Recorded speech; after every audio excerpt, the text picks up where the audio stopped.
আচ্ছা দেখো এখানে কি লেছে, একটি কাগজের ফিতাকে সমান দুই ভাগে ভাগ করি। এই দেখো এখানে একটা চিত্র আছে, এই যে একটা কাগজ, এটা হচ্ছে একটা কাগজ। এই কাগজে কি করা আছে যে সমান দুই ভাগে ভাগ করে, সমান দুই ভাগে ভাগ করতে হলে কি করতে হবে, মাঝখানে বরাবর কাটতে হবে। তাহলে এখানে দেখো এই যে মাঝখানে বরাবর কাটে, এই যে এক পাশে একটা আর একটা, দুইটা ভাগ, দুইটা ভাগের এই যে একটা ভাগ নেওয়া হয়েছে।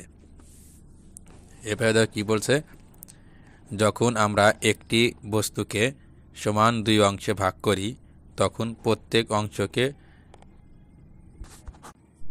অর্ধেক বা দুই ভাগের এক ভাগ বলি এবং লিখি এই যে উপরে এক নিচে দুই, অর্থাৎ 1/2।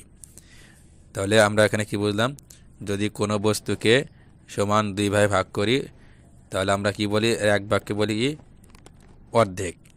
আর লেখার সময় কীভাবে লিখি, উপরে এক নিচে দুই, অর্থাৎ দুই ভাগের এক ভাগ। দেখো এখানে যে একটা যে বস্তু, যেখানে একটা কাগজ কি করছে, ফিতা কি করছে, এখানে একটা ফিতা আসছিল, এই ফিতাটাকে সমান দুইয়ে ভাগ করছে, মাঝখান দিয়ে সমান দুইয়ে ভাগ করছে। ভাগ করার পরে যে এক ভাগ নেওয়া হয়েছে, এই এক ভাগ, এই এক ভাগ, দুই ভাগ, দুই ভাগের এক ভাগ নেওয়া হয়েছে। তাহলে এখানে দুই ভাগের এক ভাগ লেখার সময় কীভাবে লিখতে হবে, দুই ভাগ, ভাগ করেছে কয়টা, দুইটা, যে কয়টা ভাগ করা হবে সেটা নিচে থাকবে। আর কয় ভাগ নিচে, দুই ভাগের এক ভাগ নিচে, এক অংশ, তাহলে এক অংশ থাকবে উপরে, দুই ভাগের এক ভাগ। এই পাশে কি লেছে, এই যে দুই ভাগের এক ভাগ হচ্ছে যে অর্ধেক বা দুই ভাগের এক ভাগ। তাহলে আমরা লেখার সময় কিন্তু এভাবে লিখবো, এটা মনে রাখবে। আচ্ছা দেখো এখানে কি লেছে, কোন টুকরাটি ক এর দুই ভাগের এক ভাগ। অর্থাৎ এখানে দেওয়া যে এই যে একটা কাগজ আছে, এই যে ক নাম্বার দিয়ে, এটা কয় ভাগ করা আছে, 1 2 3 4, চারটা ভাগ আছে। এখানে কি বলছে, কোন টুকরাটি ক এর দুই ভাগের এক ভাগ। এই দুই ভাগের এক ভাগ আমরা যে এখানে লিখছি, আমরা কীভাবে বলি, আমরা বলি কিন্তু অর্ধেক। লেখার সময় আমরা লিখি দুই ভাগের এক ভাগ, উপরে এক নিচে দুই। তার মানে এখানে এই কাগজের অর্ধেক কোন অংশটি, এটা আমাদের বের করতে হবে। এখান থেকে কোনটা আছে, এখানে আছে 1 2 3 4, এই চার ভাগে হচ্ছে একটা কাগজ। এর অর্ধেক কোনটা দেখো, এখানে কয় ভাগ, 1 2 3, তাই চারের অর্ধেক কি 3 হবে, 3 হবে না, চারের অর্ধেক কত হবে, 2 হবে। এখান থেকে যে এরপর আছে 1 2, এটা হবে অর্ধেক। এই যে চার ভাগের এই দুই ভাগ, এখানে চার টুকরা আছে না, এখানে যদি দুই টুকরা মানি তাহলে অর্ধেক হবে। এখানে আছে এক ভাগ, এখানে আছে এক ভাগ, এখানে দুই ভাগ, এখানে তিন ভাগ আছে, এখানে চারে। তাহলে এটার ক নাম্বারে অর্ধেক হবে কোনটা, এই যে এইটা।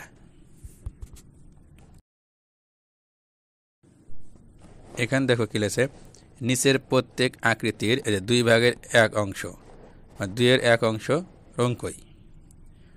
অর্থাৎ এই যে নিচে যে চিত্রগুলো আছে, এই চিত্রগুলো অর্ধেক, আমরা কিন্তু একে কি বলি, আমরা বলার সময় বলি অর্ধেক। তো এই অর্ধেক যে আছে, অর্ধেক অংশকে রং করতে বলছে। তাহলে আমরা দেখি এখানে কি আছে, এখানে দেখো যে চার কোনা যে কাগজটা আছে, এই যে মাঝখান থেকে কিন্তু যে অর্ধেক দাগ দিয়ে দিছে। তাহলে আমাদের এখানে যে কোনো এক অংশ আমাদের রং করতে হবে। এখানে কিন্তু যে উপরে এক আছে, নিচে দুই আছে, তার মানে হচ্ছে অর্ধেক। তাহলে অর্ধেক রং করতে হলে আমাদের কী করতে হবে, যে এক পাশ রং করতে হবে, আর এক পাশ রং করা যাবে না। তাহলে এখানে দেখো গোলবৃত্ত, এখানে কিন্তু দাগ দেওয়া আছে মাঝখানে, তাহলে আমাদের এক অংশ রং করতে হবে, আর এক অংশ রং করা যাবে না। এইভাবে আমরা এই যে প্রত্যেকটাই কিন্তু দাগ দেওয়া আছে, আমরা অর্ধেক করে রং করবো, মানে এক পাশে রং করব। এবার দেখো এখানে কিন্তু একটা পূর্ণ আছে, এখানে কিন্তু অর্ধেক নাই। তাহলে আমরা কী করবো, এখানে এখানে আমরা মাঝখান দিয়ে একটা দাগ দিয়ে আমরা অর্ধেক রং করব। এখানে কিন্তু পুরা রং করা যাবে না, পুরা রং করলে কিন্তু এই যে প্রশ্নের সাথে মিলবে না। প্রশ্নে কী বলছে, এই যে দুই ভাগের এক ভাগ, অর্থাৎ এক অংশ, তখন আমাদের অর্ধেক রং করতে হবে। তাহলে আমরা এখানে অর্ধেক রং করব।